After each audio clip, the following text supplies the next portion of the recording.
Hello everyone and welcome back to my channel. In today's video, we'll be talking about data manipulation languages, also known as DML, such as insert, update, and delete. This language is used to make actual changes to the data within our tables. We'll be starting with the insert statement. We'll be populating the tables with the data we created in our previous video and making changes to our tables. Note that even if there is data already present in this table, you can still insert more data without replacing the existing data in that table.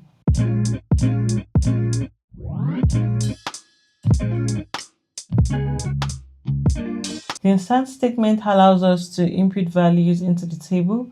The syntax for this is insert into table name, the colons, value, and you list out the values you want to insert. By defining columns and rows, you can do this by either specifying the column name or let SQL fill them by default, starting with the first column. But if you want to skip some column, then you need to list them. Also, you can add multiple values at a time while writing the insert statement. Each set of values in the parentheses represent a row in the table. The syntax for this looks like this.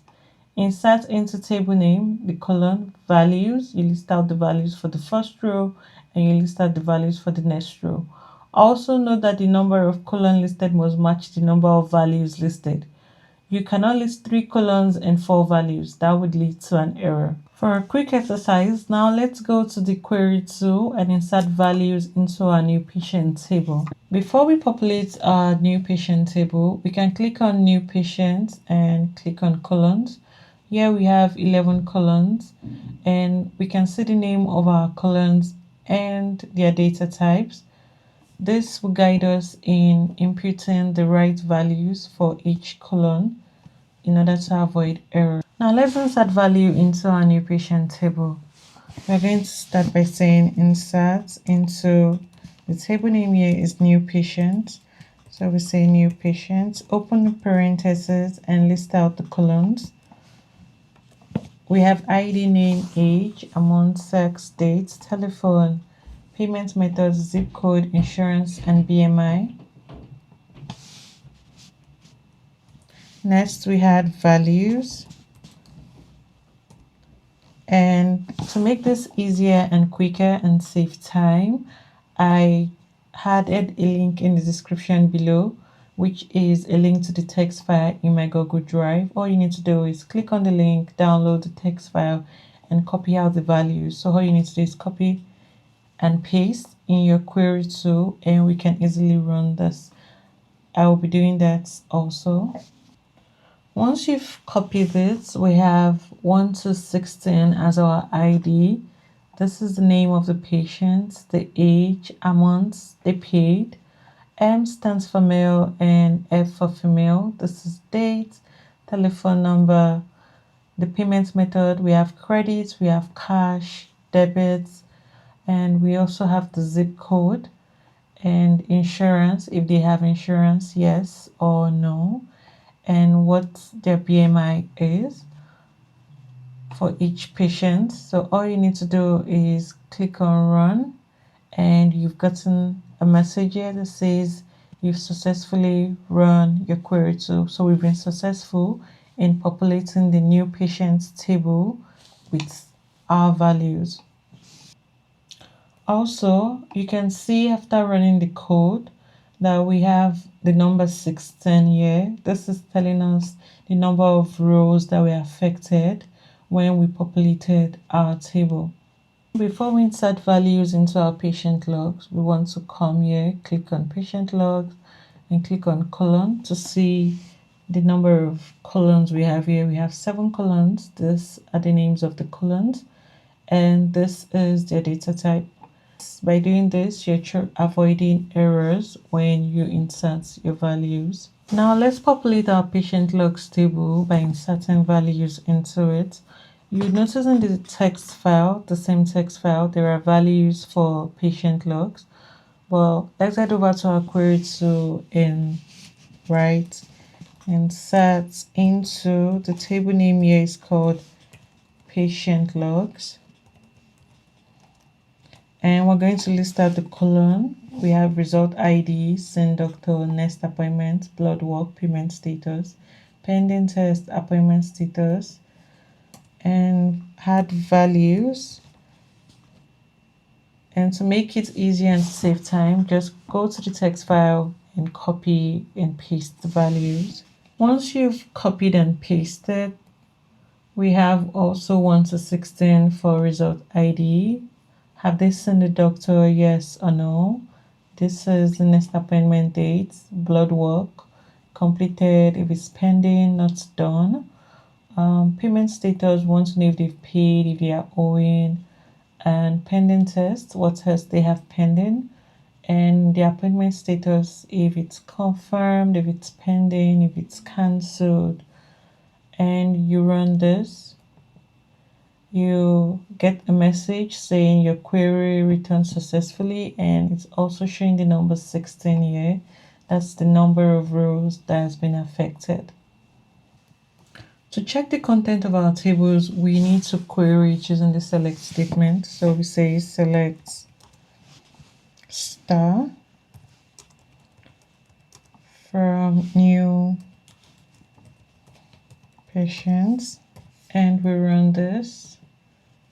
Here we can see all the data we populated is present in the new patient table. We can also do the same thing for patient logs.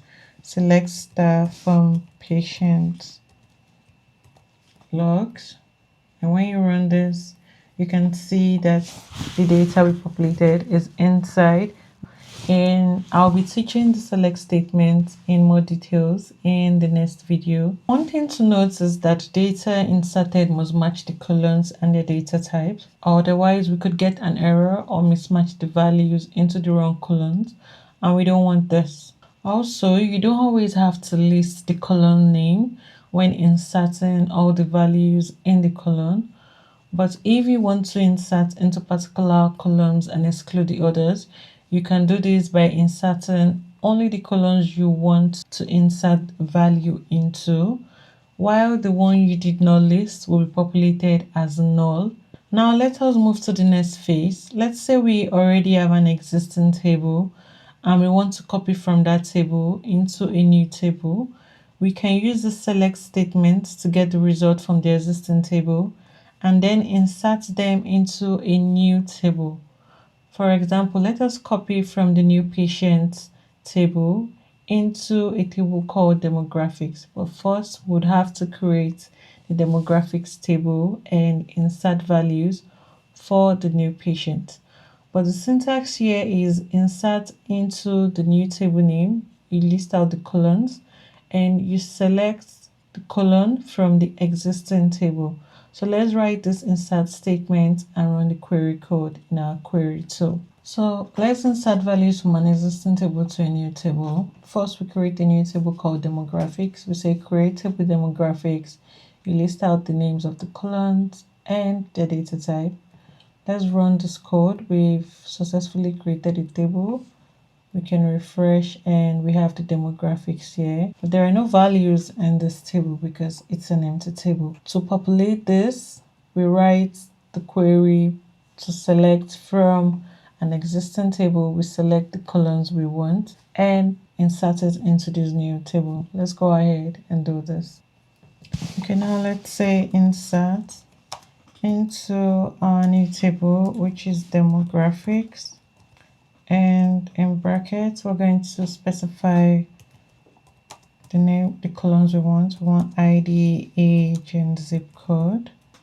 And we're going to use the select statement to select ID, name, age, and zip code from the new patient table. New patients. And we run this. We've successfully run our query. We can also, just to see, let's do select star. Star means you want everything from the table. Select star from, let's do demographics. We want to execute just this line, and here you have it. You can see we've been able to populate a new table from an existing table, and also select the number of columns we need, because the new patient has 11 columns. We selected 4, so you can select everything or select a number of columns you want to work with from an existing table. Next, let us learn how to update values in our table. Here we want to change the content of an existing table. We are not inserting a new row, but we're changing the values in an existing row or column. We make use of the update statement for this. The syntax here is update table. You set the column to a new value, and you specify your where a column is equals to a particular condition. Here we're telling SQL to update an existing table by setting a particular value in a column to a new value where the condition stated is met. We must use where statement because we want to specify the exact value to be updated. Otherwise, you will end up updating the entire column. Our patient logs table, and we want to change blood work to yes and send doctor to yes for a particular patient. Now let's head to our query tool to make this update. Now in our query tool, we write update, then the table name, which is patient logs, and we say set. We want to set, the first one is send doctor. Once set send doctor, I'm going to be putting it in quotation marks because it's a text. So we're going to change send doctor to years, and we also want to change blood work to completed, where now we're giving it a condition where the ID, the result ID, is equal to 6. And we run this code, and we've successfully done this. Our code. Now to see if this code was successful, we can say select star from patient logs, and we check for the results ID. Now you can see that we've successfully run this query, and we've updated the result ID, send doctor to yes, and blood work to completed. Remember, always set the where clause to avoid updating the entire column. We have successfully updated the table. You can also practice by updating the new patient table. Here's a little exercise for you. Let's update the new patient table. We want to change the age to 25 and the zip code to 10001 for a patient with ID 10. Pause the video and write the code to do this, and then resume the video to see if your code is correct. But first, let's check this column. So we say select star from new patient, and you run this. We can see here ID 10 anatomos has an age of 29, and the zip code here is 12365. But to update this, let's say update new patients, and we're going to say set. So we're going to set age equals 25. You don't have to put this in quotation marks because it's an integer. The data type is an integer. And we're going to say zip code, but the zip code we need to put this in parentheses, in quotation marks, because it's a voucher. So we do 1001. And you have to set your where clause where ID equals 10. If you don't do this, you will end up changing the entire column to 25 and 1001. But to avoid doing that, you use your where condition. So we run this and it's been successful. To see, we can say select star from new patients and run this code. Yeah, you can see this. It's been updated from 12365 to 1001. Again, remember to specify your where clause to avoid updating the entire column in your table. Now let us move on to the next topic. Let's say we want to delete an entire row in an existing table because we no longer need that record, or there was a mistake during the insertion of our values. We use the delete statement to remove such rows. The syntax here is very simple. We say delete from table and you use a where condition where the column meets a particular condition, just like we did during updating a table. We want to make sure that we're adding the where statement during a delete to avoid deleting all the records of values in a table. Now let's do this exercise. Let us delete one row each for our existing table where the ID is equal to 16 in new patient table and also in our patient log. In our query tool, let's write the following. Now let's start with new patient. We say delete from the table name new patients, and remember to specify your where condition where ID is equal to 16, and you run this. Your query has been successful. We do the same thing for patient logs. We say delete from patient logs where result ID equals 16, and we run this. It's been successful. To see if this works, we can say select star from patients logs. We run this and you can see it, the maximum is 15, and doing the same thing for new patients is also 15. We've successfully deleted the result ID, that's 16. Now we've successfully deleted one row each in two tables. To empty an entire table, we can delete without setting the where condition. The syntax for this is just the same. All you do is remove the where statement. So you say delete from table. By running this code, you have an empty table. Note this syntax works well when you're trying to empty a small table that is not voluminous. But if we're dealing with a very large table, the runtime will be very slow because SQL checks and executes a line at a time when using the delete statement. But for a faster approach, we make use of the truncate statement. The syntax here is truncate table and you add the table name.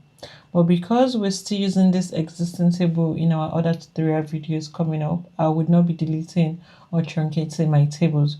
But you can practice this by creating a table, inserting values, and either deleting or truncating it. Now we've come to the end of this video. You've learned how to insert, update, and delete values in a table. In our next video, we'll learn how to query our data in SQL and how to use the select statement with several types of clauses like where, group by, having, order by, distance, and many more. If you found this helpful, give this video a thumbs up and don't forget to subscribe to follow the entire series. See you in the next video.